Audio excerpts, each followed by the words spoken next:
रूस यूक्रेन युद्ध को विश्व युद्ध में बदलने वाला पहला धमाका हो चुका है। यह धमाका ईरान की राजधानी तेहरान की डिफेंस फैक्ट्री में हुआ है।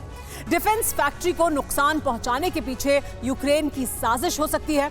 ईरान ने घोषणा कर दी है कि यूक्रेन के विरुद्ध सीधा युद्ध छेड़ने की तैयारी है। पुतिन का त्रिशक्ति गठबंधन यूरोप विजय के लिए तैयार हो चुका है। अब युद्ध में ऐसी न्यूक्लियर मिसाइलें उतरने वाली हैं जो यूरोप विनाश का कारण बन सकती हैं। देखिए क्या है पुतिन का त्रिशक्ति आघात और सातों महाद्वीप में युद्ध का खतरा क्यों मंडरा रहा है। सातों महाद्वीपों में बारूदी तूफान।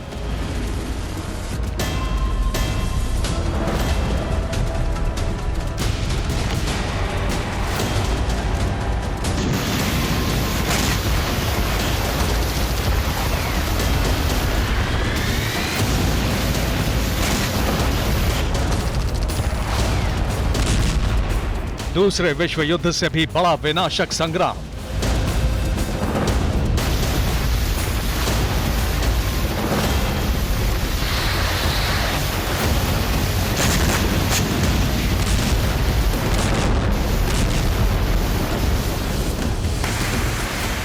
आशंकाएं पहले से ही थी कि रूस और यूक्रेन का युद्ध विस्तार निश्चित है।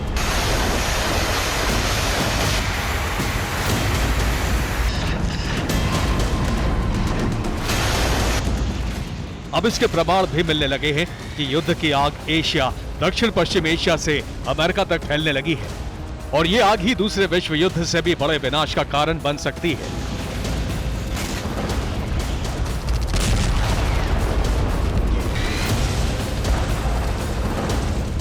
दूसरा विश्व युद्ध एशिया और यूरोप में लड़ा गया, लेकिन तीसरा विश्व युद्ध धरती के सातों महाद्वीप में छिड़ने वाला है।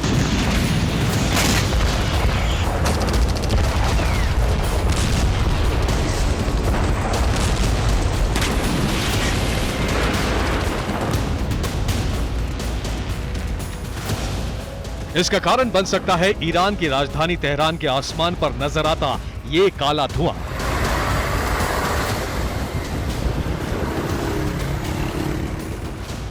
यूक्रेन का दावा है कि तेहरान में रक्षा मंत्रालय द्वारा चलाई जाने वाली एक फैक्ट्री में आग लगी है और यहां शाहिद आत्मघाती ड्रोन के हिस्से तैयार किए जाते हैं।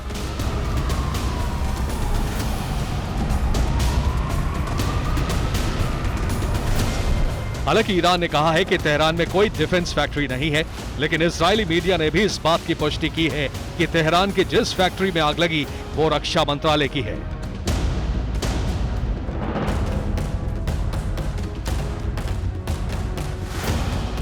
ईरानी फैक्ट्री में लगी आग की वजह की जानकारी नहीं बताई गई, लेकिन TV9 भारतवर्ष ने सुपर प्राइम टाइम में 28 सितंबर को ही ये बताया था कि यूक्रेन के निशाने पर ईरान की ड्रोन फैक्ट्री है। यूक्रेनी राष्ट्रपति ज़ेलेंस्की ने G7 देशों को एक चिट्ठी लिखी है। ज़ेलेंस्की ने G7 देशों से उन फैक्ट्रियों पर हमले की अनुमति मांगी है जहां ईरानी शाहिद ड्रोन बनाए जाते हैं। मतलब ज़ेलेंस्की की मंशा ईरान, सीरिया और रूस में मौजूद शाहिद ड्रोन बनाने वाली फैक्ट्रियों को तबाह करने की है।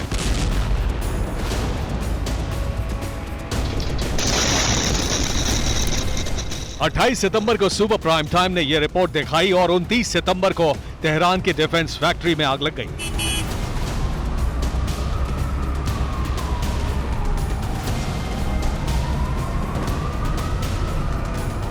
युद्ध की बारूदी आग अब तक यूक्रेन और रूस की जमीन तक सीमित थी, लेकिन बीते 10 दिन में इस आग का विस्तार हो चुका है।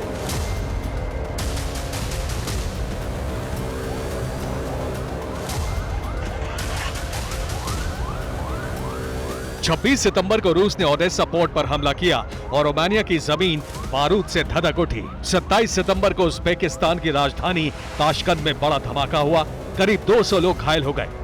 धमाके के पीछे यूक्रेनी सीक्रेट सर्विस का हाथ होने की आशंका जताई गई।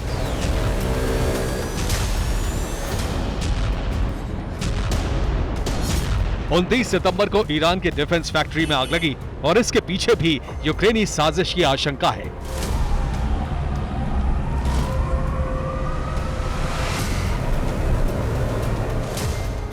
क्योंकि यूक्रेन पर ईरानी कामिकाज़े ड्रोन से ही हमले हो रहे हैं। लेकिन जैसे जैसे यूक्रेन रूस के साथियों को टारगेट करने की कोशिश कर रहा है, वैसे वैसे ये जंग महाविनाश की तरफ बढ़ रही है।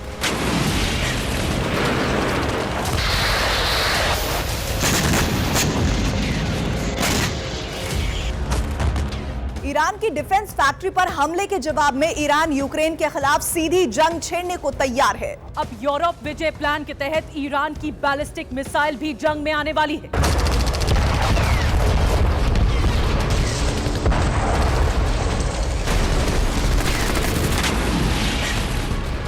अमेरिका के ISW यानी institute of study of war की रिपोर्ट है कि ईरान जल्द ही रूस को बैलिस्टिक न्यूक्लियर मिसाइल ट्रांसफर कर सकता है।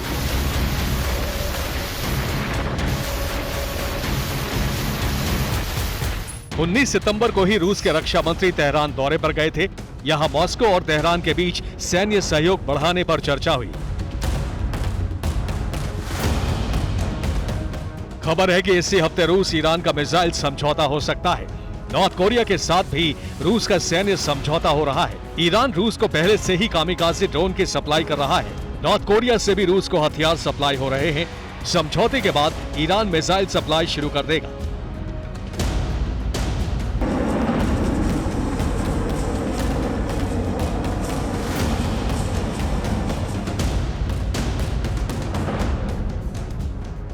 नॉर्थ कोरिया भी रूस को क्रूज और बैलिस्टिक मिसाइल सप्लाई शुरू कर सकता है। ईरान पर संयुक्त राष्ट्र ने मिसाइल और मिसाइल तकनीक ट्रांसफर करने पर प्रतिबंध लगा रखा है। 18 अक्टूबर को ये प्रतिबंधों की समय सीमा खत्म हो जाएगी और उसके बाद यूक्रेन पर कौन सी मिसाइलें बरस सकती हैं, ये जानिए।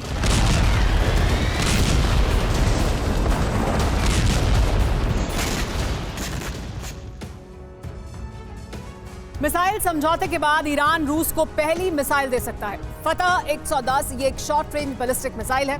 इसकी रेंज 300 किलोमीटर से ज्यादा है।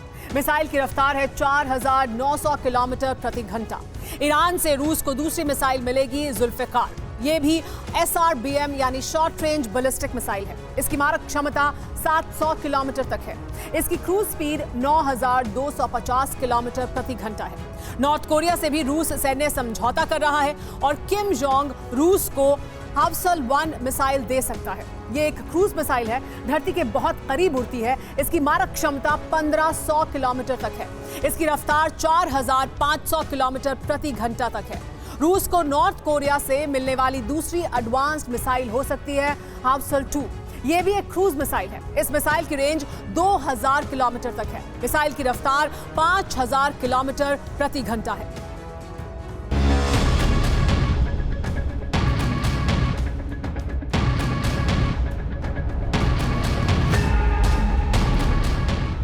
वासल मिसाइलों का शक्ति प्रदर्शन किम जोंग 24 फरवरी 2023 को कर चुका है।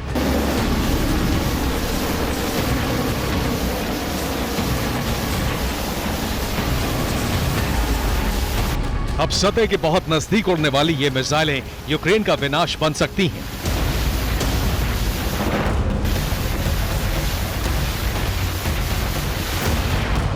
रूस युद्ध में लंबे समय से मिसाइल हमले कर रहा है और प्रोडक्शन से ज्यादा इनका इस्तेमाल हो रहा है।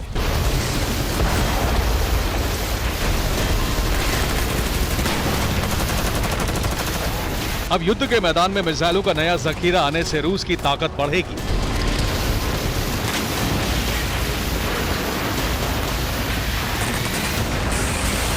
रूस को मिलने वाली ये मिसाइलें यूक्रेन के स्टॉर्म शैडो और स्कैल्प मिसाइलों का जवाब होंगी।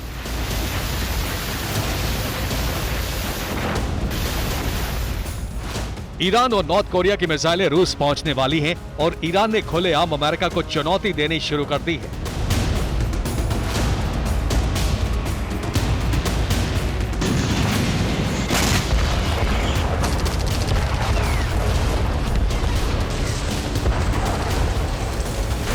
ये है अमेरिका का AH-1Z वाइपर अटैक हेलीकॉप्टर।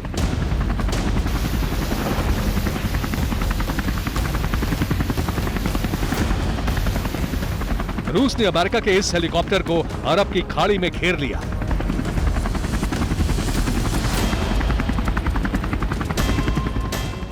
सत्ताईस सितंबर को अमेरिका का वाइपर हेलीकॉप्टर अरब की खाड़ी में गश्त लगा रहा था। अमेरिकी हेलीकॉप्टर अंतर्राष्ट्रीय वायु क्षेत्र में था। अमेरिका के मुताबिक ईरानी नौसेना ने हेलीकॉप्टर पर लेजर लाइट चमकाई। हेलीकॉप्टर की उड़ान को बाधित करने की कोशिश की गई।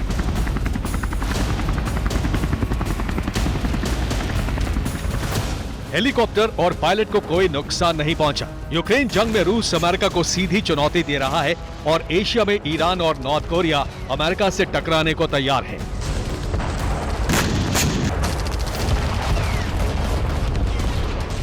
यानी अमेरिकी खेमे को घेरने का बंदोबस्त हो चुका है। युद्ध की जो आग अभी यूरोप के एक हिस्से में भड़क रही है, अमेरिका पर सीधा हमला होते ही सातों महाद्वीपों में मिसाइलों की गर्जना शुरू हो जाएगी। Bureau report, TV9 Bharatvarsh.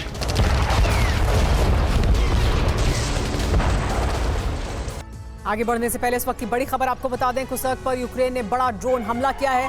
कलुगा क्षेत्र पर भी किए गए हैं बड़े ड्रोन हमले। कुर्स्क में रूसी पावर स्टेशन तबाह हो गया है। रूसी एयर डिफेंस ने गिराए हैं 11 ड्रोन। कलुगा में सभी हमले लेकिन नाकाम करने का दावा भी किया जा रहा है। देखिए किस तरह से इस वक्त बड़ी खबर आ रही है। बताया जा रहा है कि लेकिन कलुगा में जितने भी हमले किए गए उन सभी हमलों को पूरी तरह से नाकाम कर दिया गया, इसका दावा भी किया जा रहा है। लेकिन जब रूस ने यूक्रेन पर प्रहार किया है, तब यूक्रेनी सेना ने भी विध्वंसक अंदाज में पलटवार किया है। शायद यही वजह है कि बीते 19 महीनों से जारी इस जंग में रूस के करीब 90 लड़ाकू विमान खाक हो चुके हैं। जानते हैं ये कैसे संभव हुआ? ज़ेलेंस्की के ऑपरेशन स्काईफॉल के जरिए। इसी बीच खबर यह भी सामने आ रही है कि जल्द ही यूक्रेन को F-16 लड़ाकू विमान और करीब 1700 से ज्यादा अटैक ड्रोन मिलेंगे। बस फिर क्या है, इस बात से भड़के पुतिन ने भी अब अपने सबसे खूंखार और एडवांस्ड आसमानी जंगबाजों को वॉर जोन में झोंक दिया है ताकि यूक्रेन के चैप्टर क्लोज कर सके। तो क्या इसके बाद खुले आसमान में पहले से ज्यादा विनाशक और प्रचंड युद्ध होना तय है? देखिए इस रिपोर्ट में।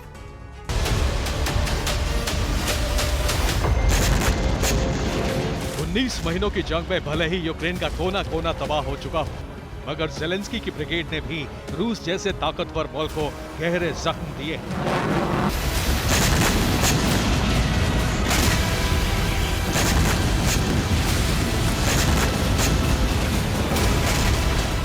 यूक्रेन की सेना ने सॉलिड डिफेंस और अटैक सिस्टम के जरिए रूस के हर आसमानी प्रहार को नाकाम किया, बल्कि इसके साथ साथ पुतिन के दर्जनों आसमानी जंगबाजों को तबाह भी किया, एयर जोन में राख भी किया। इतना ही नहीं, एयरबेस पर खड़े लड़ाकू विमानों और बॉम्बर्स को खाक भी किया।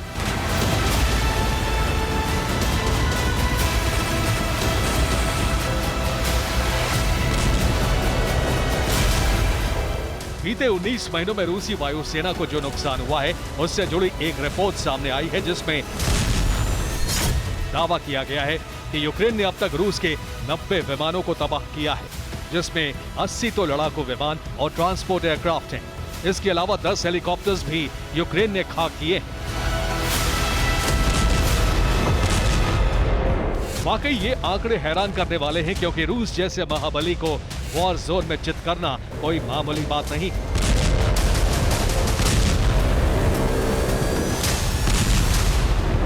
लेकिन यूक्रेन ने अपने दमखम और पश्चिमी देशों से मिले हथियारों के जरिए रूसी वायुसेना के जंगबाजों को आसमान में ही ढेर कर दिया। अब आपको बताते हैं कि बीते 19 महीनों में रूस के जिन 80 एयरक्राफ्ट के तबाह होने की बात की जा रही है, उसमें कौन कौन शामिल है।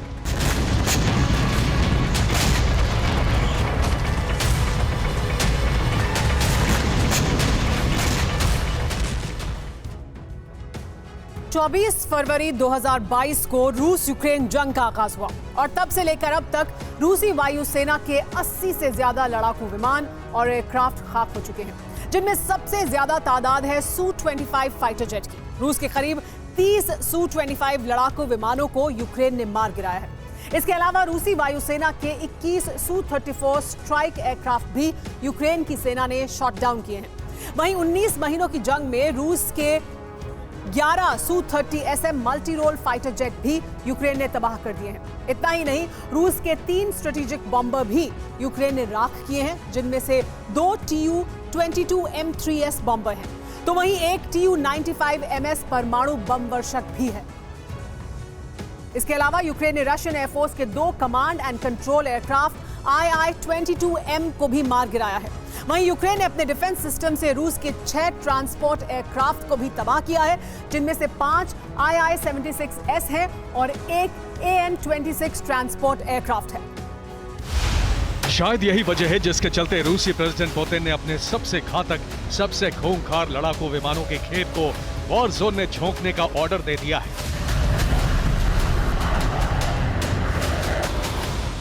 जी हां, रूसी डिफेंस की तरफ से जो खबरें सामने आ रही हैं, उसके मुताबिक रशियन एरोस्पेस फोर्स को 4 Su-57 लड़ाकू विमान सौंपे गए। इसके अलावा रूसी डिफेंस ने 8 Su-35 फाइटर जेट भी दिए हैं। वहीं यूक्रेन के खिलाफ वायुसेना को Su-34 बॉम्बर भी दिया गया है। रूस ने सभी एयरक्राफ्ट को हाइपरसोनिक मिसाइलों से लैस किया है।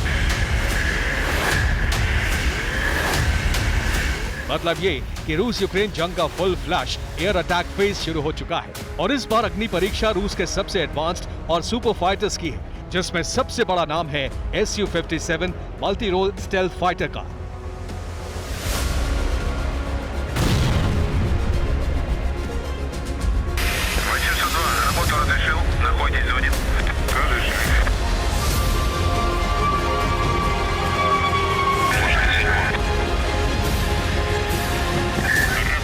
दुनिया Su-57 को जायंट किलर या फिर आसमानी हत्यारे के नाम से जानती है, क्योंकि इस घातक शिकारी की खासियत है आसमान से ही अपने शिकार को तलाशना और चंद सेकंड में उसे तबाह कर देना।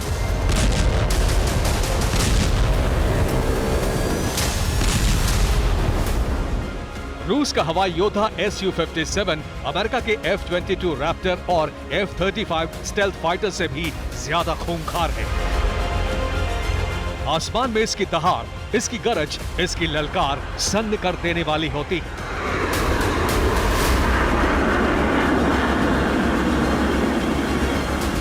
दुश्मन के एयर डिफेंस सिस्टम को ध्वस्त करना हो, अपने अड्डे से ही दुश्मन के एयर स्पेस पर नजर रखनी हो, तो सुखोई Su-57 का कोई सानी नहीं, क्योंकि इसे बनाने में ऑटोमेशन और आर्टिफिशियल इंटेलिजेंस का इस्तेमाल किया गया है, जो इसे सुपर एडवांस्ड फाइटर जेट बनाता है। आखिर कैसे, वो भी जान लीजिए।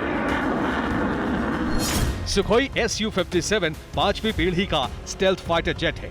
सिंगल सीट और डबल इंजन वाला मल्टी रोल विमान है। इस फाइटर जेट की रफ्तार 2440 किलोमीटर प्रति घंटे है। इसकी मारक क्षमता करीब 5500 किलोमीटर तक है। हवा से हवा और हवा से जमीन पर हमला करने में माहिर है। किसी भी मौसम में Su-57 लड़ाकू विमान अटैक कर सकता है। दुनिया का कोई भी रडार इस फाइटर जेट को पकड़ नहीं सकता। Su-57 लड़ाकू विमान की बनावट और अटैकिंग स्किल इसे डेडली तो बनाती ही है, लेकिन रूसी डिफेंस ने कुछ वक्त पहले ही एयरफील्ड में दबदबा बढ़ाने के लिए Su-57 को खूंखार मिसाइलों से लैस किया था।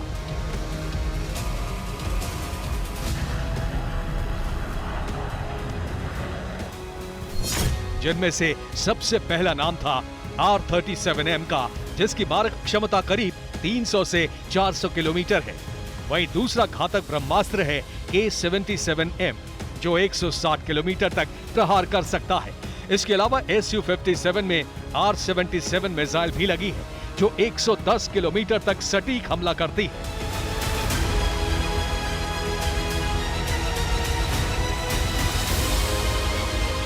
आपको बता दें कि Su-57 में लगने वाली सभी मिसाइलें BVR यानी बियॉन्ड विजुअल रेंज की हैं, यानी एक बार टारगेट सेट होने के बाद ये हर हाल में उसे तबाह करती है, नेस्तनाबूद करती है।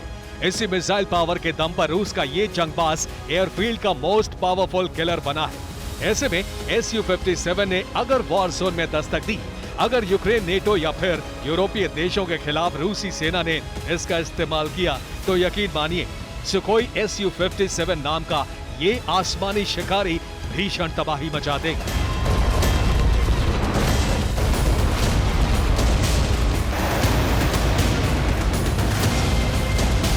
वहीं रूस की विध्वंसक तैयारी को देखते हुए यूक्रेन ने हथियारों की खेप जुटानी शुरू कर दी है।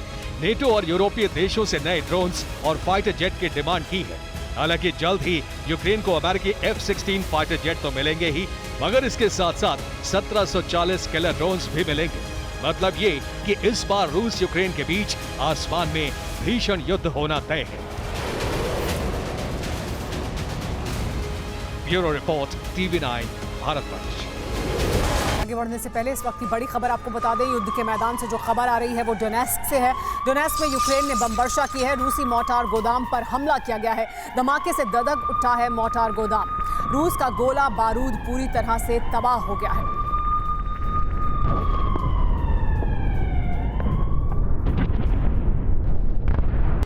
सितंबर महीने की एक एक तारीख बीतने के साथ रूस की टेंशन बढ़ती जा रही है, क्योंकि एक तरफ रूस के मंत्री और ऑफिसर अपने प्रेसिडेंट के बर्थडे को खास बनाने की तैयारी कर रहे हैं, वहीं दूसरी तरफ इसी दिन किसी अनहोनी को टालने का भी इंतजाम किया जा रहा है। रिपोर्ट के मुताबिक पुतिन के जन्मदिन को फीका करने के लिए यूक्रेन क्रीमिया पर फाइनल हमला कर सकता है। यूक्रेन में जबरदस्त तैयारी चल रही है। क्रीमिया पर अटैक करने वाली सेना के जवानों को बदल दिया गया है, नई रणनीति बनाई जा रही है। तो वहीं ज़ेलेंस्की के ख्वाब को चकनाचूर करने के लिए रूस ने अपने सीक्रेट हथियार को क्रीमिया की पहरेदारी में लगा दिया है। रूस यूक्रेन युद्ध का ऐसा फेज जिसे देखकर दुनिया का दिमाग घूम जाएगा। विध्वंस की ऐसी तस्वीरें जिसे देखकर हथियार बनाने वाले वैज्ञानिक भी दंग रह जाएंगे।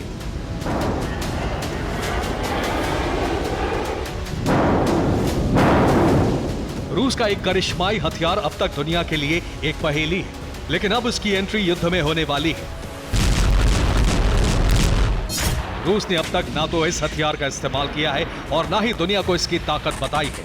नेटो ने इस हथियार को लेकर कई जानकारी जुटाई है। पश्चिमी देशों के जासूसों ने जो पता लगाया, उसके बाद इसे परमाणु हथियारों से भी खतरा बताया गया है।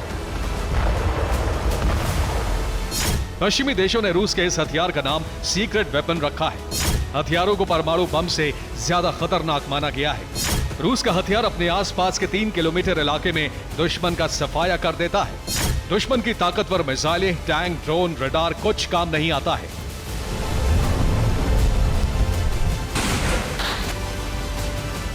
आपको इस हथियार के बारे में और बताएं उससे पहले ये जान लीजिए कि आखिर पुतिन ने इस घातक वेपन को कहां भेजा है और क्यों।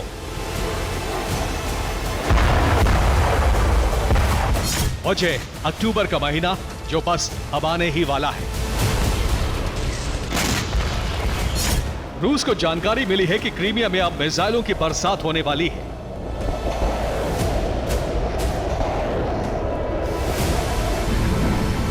क्रीमिया में मौजूद ब्लैक सी फ्लीट के हेडक्वार्टर को मलबे में तब्दील करने की तैयारी है। कर्च ब्रिज पर पिछले साल से भी बड़ा धमाका होने वाला है। रूस की सीक्रेट रिपोर्ट के मुताबिक 7 अक्टूबर को क्रीमिया पर बड़े हमले की प्लानिंग है। 8 अक्टूबर को क्रीमिया पर कब्जे की तैयारी कर ली गई है। 7 तारीख को पुतिन का जन्मदिन है और 8 को कर्च हमले का 1 साल पूरा हो रहा है। इन 2 दिनों के लिए दोनों दुश्मनों की तैयारी जबरदस्त है। रूस की चुनौती क्रीमिया को बचाना है और यूक्रेन को क्रीमिया को हासिल करना है। कब्जे, जज्बे और एक दूसरे को मात देने की इस जंग का सबसे बड़ा फेज अब आने वाला है। यूक्रेन ने इसके लिए जबरदस्त तैयारी की है, तो दूसरी तरफ रूस ने भी क्रीमिया को बचाने और यूक्रेन के हर प्लान को नाकाम करने के लिए अपने सीक्रेट वेपन की तैनाती कर दी है।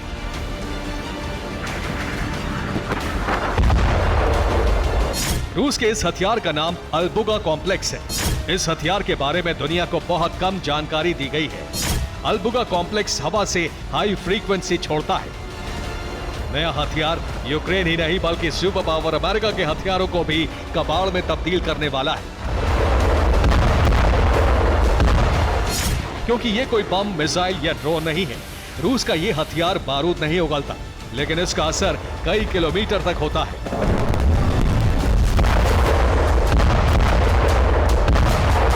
अल्बुगा को लेकर जो जानकारी सामने आई है, उसे जानकर आपको एहसास हो जाएगा कि अब क्रीमिया पर हमला कितना मुश्किल होने वाला है।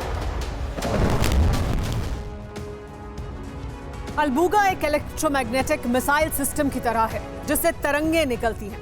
अल्बुगा सिस्टम की रेंज 3 किलोमीटर तक है, यानी 3 किलोमीटर तक दुश्मन की तबाही तय। इससे निकलने वाली तरंगे हवा से उड़ रहे ड्रोन को बेकार कर देती हैं। फाइटर जेट का संचार सिस्टम और जीपीएस बंद हो जाता है। टैंक का ऑटोमेटिक लोड करने वाली डिवाइस बंद हो जाती है। आर्टिलरी में खराबी आने से बैरल में धमाके हो सकते हैं। दुश्मन का रडार भी काम करना बंद कर देता है।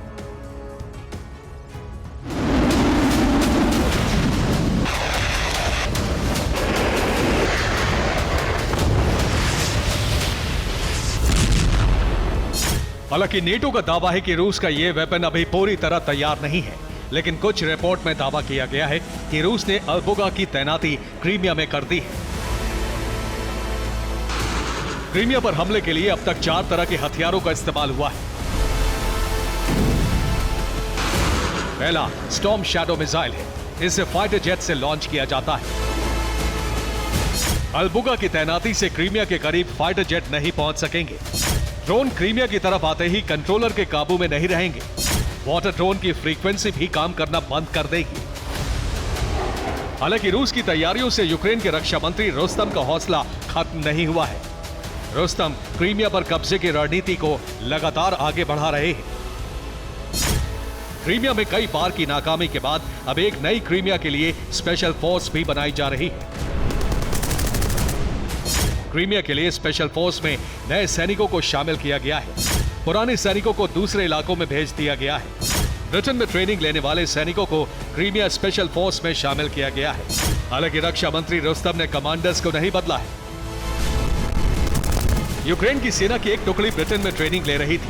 माना जा रहा था कि चैलेंजर 2 टैंक चलाने की ट्रेनिंग के लिए जवान ब्रिटेन भेजे गए हैं, लेकिन अब नया खुलासा हुआ है। माना जा रहा है कि ब्रिटिश फोर्स ने यूक्रेन के जवानों और कमांडो को क्रीमिया पर कब्जे के लिए खास तौर से ट्रेनिंग दी।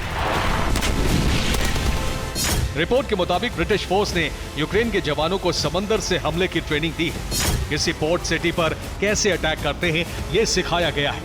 छोटे बोट पर छिपकर किसी पोर्ट पर जाने की ट्रेनिंग भी दी गई है। अब जो जानकारी सामने आई है उससे यही लगता है कि नेटो ने क्रीमिया पर कब्जे के लिए लंबे समय से तैयारी की है। सितंबर बीतने के साथ ही अब क्रीमिया के रण का क्लाइमेक्स कभी भी शुरू हो सकता है। फिलहाल कर्च ब्रिज को सुरक्षित रखने के लिए भी रूस ने सर्विलांस प्लेन की तैनाती की है। अब इंतजार 7 और 8 अक्टूबर का है, जिस दिन रूस और यूक्रेन की तैयारियों का इम्तिहान होगा और परिणाम पूरी दुनिया देखेगी।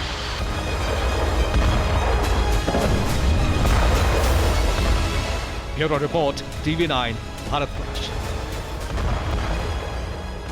युद्ध में घात प्रतिघात तेज हो गया है। सर्दियों से पहले दोनों तरफ से हमले बहुत विध्वंसक हो गए हैं। यूक्रेन के हमलों से रूसी इलाके में अंधकार छा गया, तो वहीं रूस भी यूक्रेन पर निर्णायक हमले कर रहा है। कहा जा रहा है कि ये सर्दियों से पहले सबसे बड़ी जंग की तैयारी है। रूस और यूक्रेन दोनों ही सर्दियों की महाजंग के लिए तगड़ी किलेबंदी कर रहे हैं। ज़ेलेंस्की का मकसद क्रीमिया है, तो वहीं पुतिन का टारगेट है यूक्रेन विजय। ऐसे में सवाल यह है कि क्या अब जंग एटम बॉम्ब की ओर जा रही है?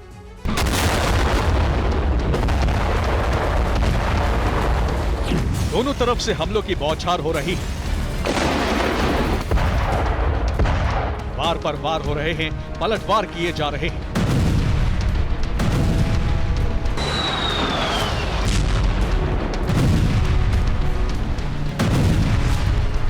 एक दूसरे को तबाह कर देने का मंसूबा है।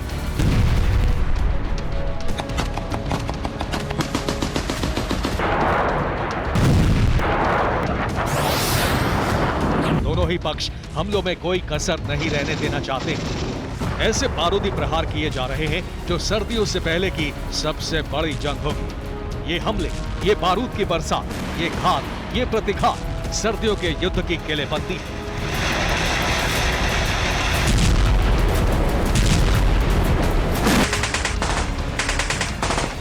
सर्दियों से पहले मजबूत किलेबंदी की कोशिश में रूस और यूक्रेन दोनों ही ऐसे हमले कर रहे हैं जो बहुत ही विनाशकारी, बहुत ही दहलाने वाले हैं।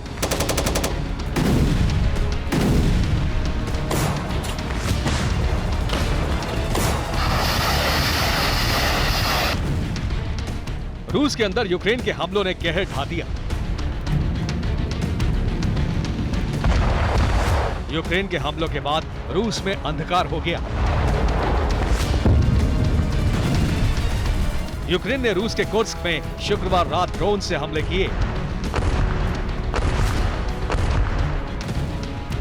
तो कुर्स्क में पावर हाउस ध्वस्त हो गया। कुर्स्क की पूरी पावर सप्लाई रुक गई।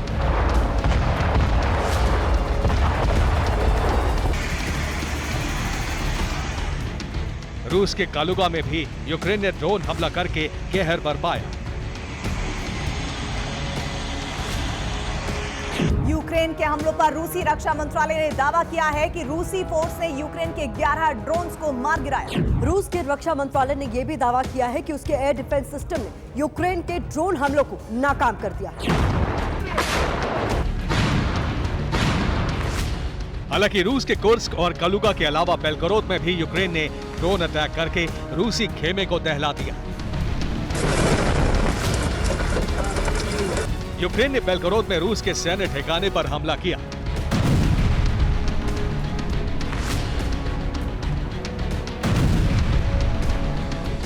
लेकिन बेलगोरोद के गवर्नर ने दावा किया कि यूक्रेनी ड्रोन को हवा में ही मार गिराया गया।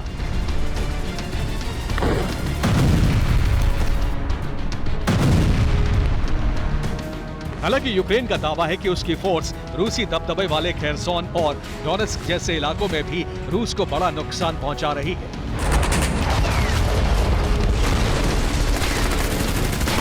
यूक्रेन के रक्षा मंत्रालय के दावों के मुताबिक एक ही दिन के हमले में खेरसोन में 8 रूसी अफसर मारे गए। डोनेट्स्क में 38 आर्टिलरी को यूक्रेन ने तबाह कर दिया। वहीं 12 एपीवी यानी बख्तरबंद गाड़ियों को नष्ट कर दिया। दावों के अनुसार रूसी एयरपोर्ट पर भी यूक्रेन ने साइबर हमला किया।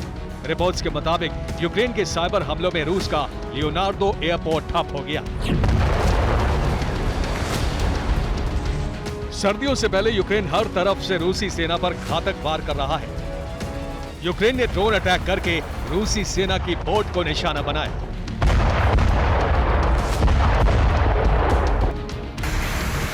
सर्दियों से पहले रूस भी यूक्रेन पर निर्णायक प्रहार कर रहा है। अवदीवका में रूस ने बड़ी एयर स्ट्राइक की। अवदीवका में कोक प्लांट पर रूसी सेना ने जमकर रॉकेट बरसाए, जिसके बाद यूक्रेन के प्लांट में भीषण आग लग गई। इन हमलों से प्लांट में मौजूद यूक्रेनी फोर्स के गोला बारूद को बड़ा नुकसान पहुंचा।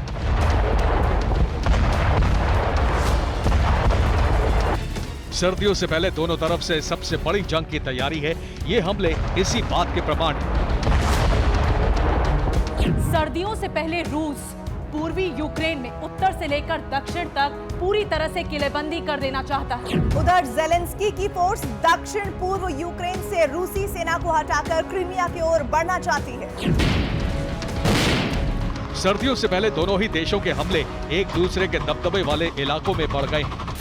यूक्रेन जितने भीषण हमले रूस पर कर रहा है, उससे कई गुना घातक हमले रूसी फोर्स यूक्रेन के इलाकों में कर रही है।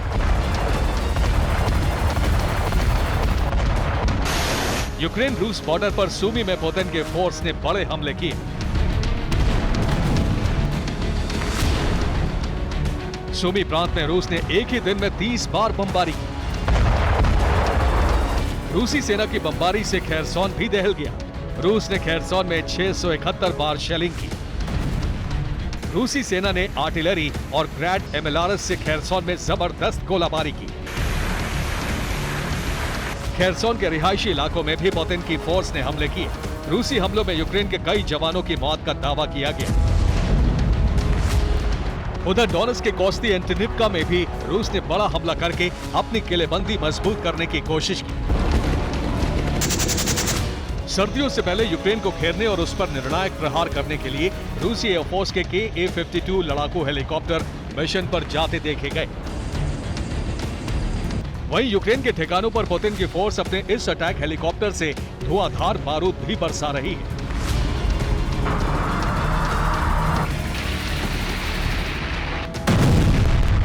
रूस की घेरेबंदी के काउंटर में नेटो भी यूक्रेन को सर्दियों से पहले हर तरह से चाक चौबंद कर देना चाहता है। इसी किलेबंदी के तौर पर फिनलैंड ने M46 हॉवित्जर तोपों को यूक्रेन भेजा है। नेटो के दूसरे देश भी इसी तरह यूक्रेन को हथियार भेजकर सर्दियों से पहले यूक्रेन को रूस पर बड़े हमले के लिए तैयार कर देना चाहते हैं। Bureau report, TV9 Bharatvarsh. 15-16 सितंबर को ब्रिटिश और अमेरिकन मीडिया ने एक खबर जारी की। जानकारी ये दी गई कि पुतिन का करीबी और चेचन वॉरलॉर्ड रमजान कादिरोव गंभीर रूप से बीमार है और कोमा में चला गया है। कादिरोव का बचना मुश्किल है, ये बताया गया। लेकिन 12 दिन के बाद ही कादिरोव प्रकट हुआ और वो भी क्रेमलिन में पुतिन के साथ। पुतिन ने 28 सितंबर को कादिरोव के अलावा एक बड़े मर्सनरी लीडर के साथ बैठक की। इस बैठक में युद्ध का क्या प्लान बनाया गया वो भी जान लीजिए। जंग में मर्सिनरी और चेचेन लड़ाके रूस की बहुत बड़ी ताकत है।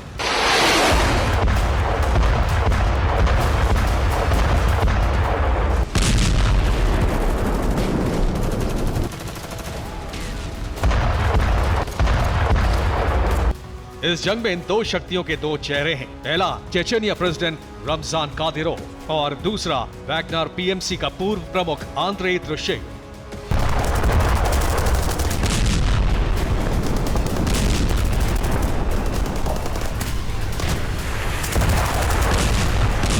पहला चेहरा कादिरोव, जिसके बारे में विदेशी मीडिया ने दावे किए कि वो कोमा में जा चुका है, बचने की उम्मीद नहीं है। लेकिन इस खबर के झूठ का प्रमाण बनकर 12 दिन बाद खुद रमजान कादिरोव प्रकट हुआ, पुतिन के साथ बातचीत की मेज पर। हंसता हुआ चेहरा पर बीमारी की लकीर नहीं बल्कि चमक के साथ। बातचीत का ये वीडियो क्रेमलिन ने खुद जारी किया। लेकिन 28 सितंबर को क्रेमलिन से एक और वीडियो जारी हुआ जिसमें वैगनर पीएमसी का पूर्व प्रमुख आंद्रेई त्रुशेव पुतिन से बातचीत करता नजर आया। इन दोनों चेहरों के साथ पुतिन की मुलाकात सामान्य बात नहीं है, क्योंकि दोनों पुतिन के वॉर लॉर्ड हैं। दोनों दुनिया की दो सबसे घातक लड़ाकों वाली फौज के कमांडर हैं।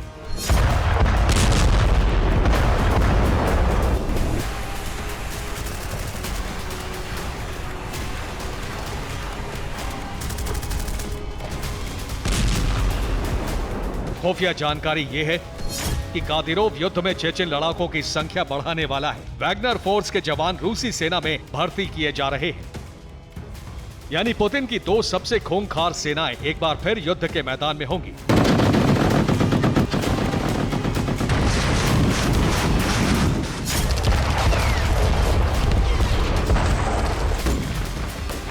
पहले से ज्यादा तादाद में और पहले से ज्यादा घातक ऑपरेशन को अंजाम देने के लिए।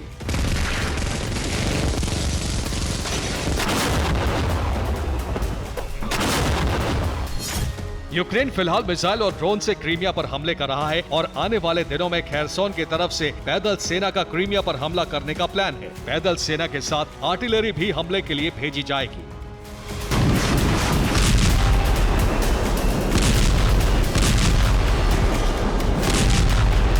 चेचेन लड़ाकों को क्रीमिया पर गुरिल्ला हमले रोकने का ऑपरेशन दिया गया।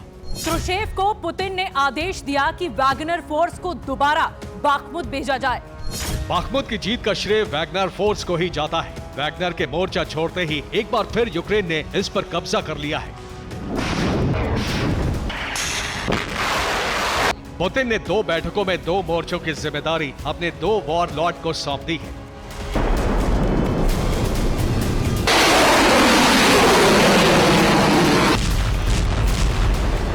Bureau report, TV9 Bharat. Putin चाहते हैं कि बेलारूस की सेना युद्ध के लिए तैयार रहे, लेकिन बेलारूस के पास कोई वजह नहीं है। यही वजह है कि बार बार बेलारूस और पोलैंड के बीच तनाव को बढ़ावा दिया जा रहा है। अब बेलारूस की सेना एक बार फिर बड़ा युद्धाभ्यास कर रही है। युद्ध का खतरा दिखाने के लिए बेलारूस ने पोलैंड पर हवाई सीमा के उल्लंघन का आरोप लगाया है। माना जा रहा है कि पुतिन बेलारूस को लेकर डबल प्लानिंग कर चुके हैं। क्या है पुतिन का प्लान, आप जानिए इस रिपोर्ट से।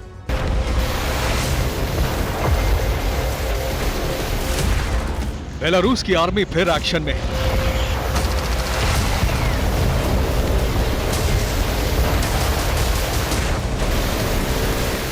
बेलारूस की एयर डिफेंस मिसाइल रेजिमेंट युद्ध का अभ्यास कर रही है।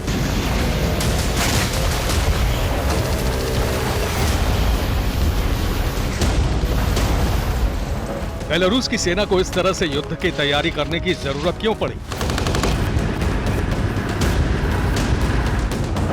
बेलारूस की दलील है कि पोलैंड के 2 हेलीकॉप्टर फिर उसकी सीमा में घुस आए।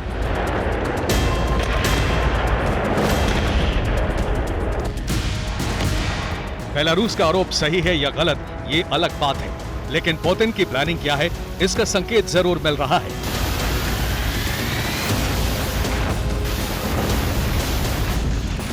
बेलारूस की सेना लगातार युद्ध की तैयारी में है। माना जा रहा है कि पुतिन बेलारूस की सेना की मदद लेंगे। मकसद बेलारूस के रास्ते कीव पर हमला करना है। रिपोर्ट के मुताबिक पिछले दिनों किम जोंग और लुकाशेंको से मुलाकात के बाद कीव पर हमले के लिए बेलारूस को तैयार रहने को कहा गया है। पुतिन पोलैंड के करीब लगातार तनाव बना रहे हैं ताकि नेटो देशों में भी हमले का डर रहे।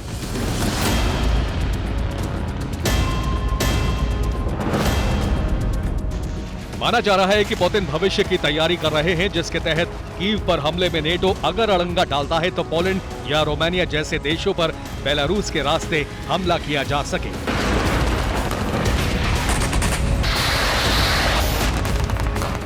बेलारूस की सेना के साथ युद्धाभ्यास में रशियन फोर्स भी शामिल है। किसी इलाके पर कब्जा करने का अभ्यास किया जा रहा है। ड्रोन हमले से निपटने का अभ्यास भी किया जा रहा है।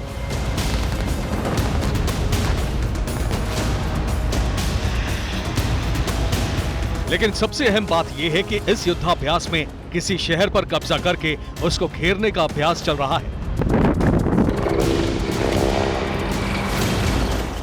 इसलिए माना जा रहा है कि यह पूरी तैयारी कीव को लेकर है। कीव बेलारूस से बेहद नजदीक है, इसलिए माना जा रहा है कि अब बेलारूस से कीव पर कब्जे का मिशन शुरू होने जा रहा है।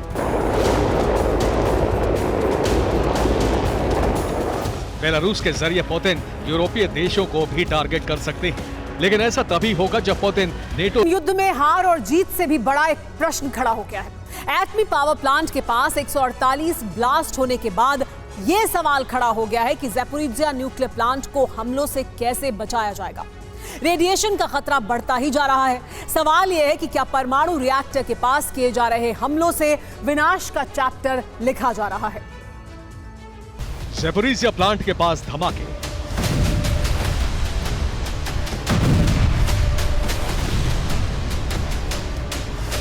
ऑपरेशन रिएक्टर विश्व विनाश का चैप्टर।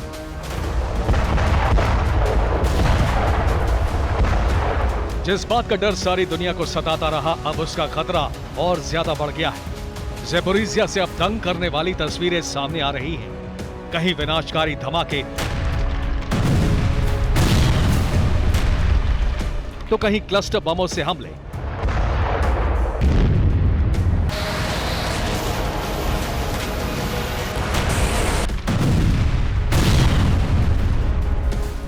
रूस यूक्रेन जंग में जहां ज़ैपोरिज़िया प्लांट के आसपास हमले तेज हो गए हैं, वहीं ज़ैपोरिज़िया के नजदीक अवदीव्का में भी विध्वंसक बमबारी हो रही है। ज़ैपोरिज़िया के आसपास लगातार हमलों से एटमी रेडिएशन का खतरा बढ़ता जा रहा है।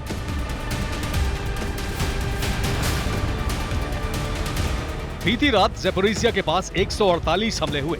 ये वीडियो इस बात का प्रमाण है कि ज़ैपोरिज़िया के नजदीक बढ़ते हमलों से एटमी विनाश का खतरा भी मंडरा रहा है। ज़ैपोरिज़िया न्यूक्लियर प्लांट के पास एक के बाद एक कई सीरियल धमाके किए गए।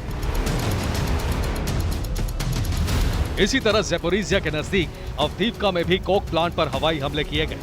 दावा किया जा रहा है कि अवदीव्का में क्लस्टर बमों का इस्तेमाल किया गया। इन हमलों में अवदीव्का का प्लांट पूरी तरह भस्म हो गया। ज़ैपोरिज़िया के करीब अवदीव्का में लगातार बमबारी हो रही है। इस बमबारी से ज़ैपोरिज़िया न्यूक्लियर प्लांट सीधे निशाने पर है।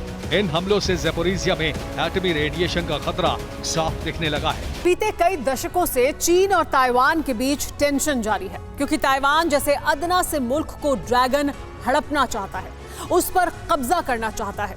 वहीं ताइवान पूरी ताकत के साथ चीन जैसे शक्तिशाली मुल्क के सामने खड़ा है। मगर अब साउथ चाइना सी में चीन की नापाक साजिशों को लगाम लगाने के लिए ताइवान ने स्वदेशी सबमरीन बनाई है। आखिर कैसा है ताइवानी सेना का दृश्य शिकारी, आप भी देखिए। जिस दक्षिण चीन सागर में ड्रैगन का दबदबा है, उसी ब्लू बैटल ग्राउंड में ताइवान का साइलेंट किलर दस्तक देने वाला है। और जानते हैं ताइवान के इस समुद्री शिकारी का नाम क्या है? हाइकोन। जी हां, तस्वीरों में विशाल सी जो सबमरीन दिखाई दे रही है, इसे ताइवान डिफेंस ने तैयार किया है। ताइवान की पहली सबमरीन पूर्ण रूप से स्वदेशी, यानी इसका हर एक पुर्जा ताइवान में ही बनाया गया और जोड़ा गया है। पहली बार ताइवान ने अपनी सबमरीन की झलक दुनिया को दिखाई। पनडुब्बी के इनॉग्रेशन में ताइवान प्रेसिडेंट साई इंग वेंग खुद शामिल हुई। आपको बता दें कि टेस्टिंग के बाद साल 2024 के आखिर तक हाइकोन सबमरीन नेवी को सौंप दी जाएगी। सबमरीन से जुड़ी जो जानकारी सामने आई है उसके मुताबिक 12,481 करोड़ रुपए में सबमरीन बनकर तैयार हुई है। हाइकुन पनडुब्बी डीजल और बिजली से चल सकती है। इस सबमरीन की तैनाती दक्षिण चीन सागर में की जाएगी।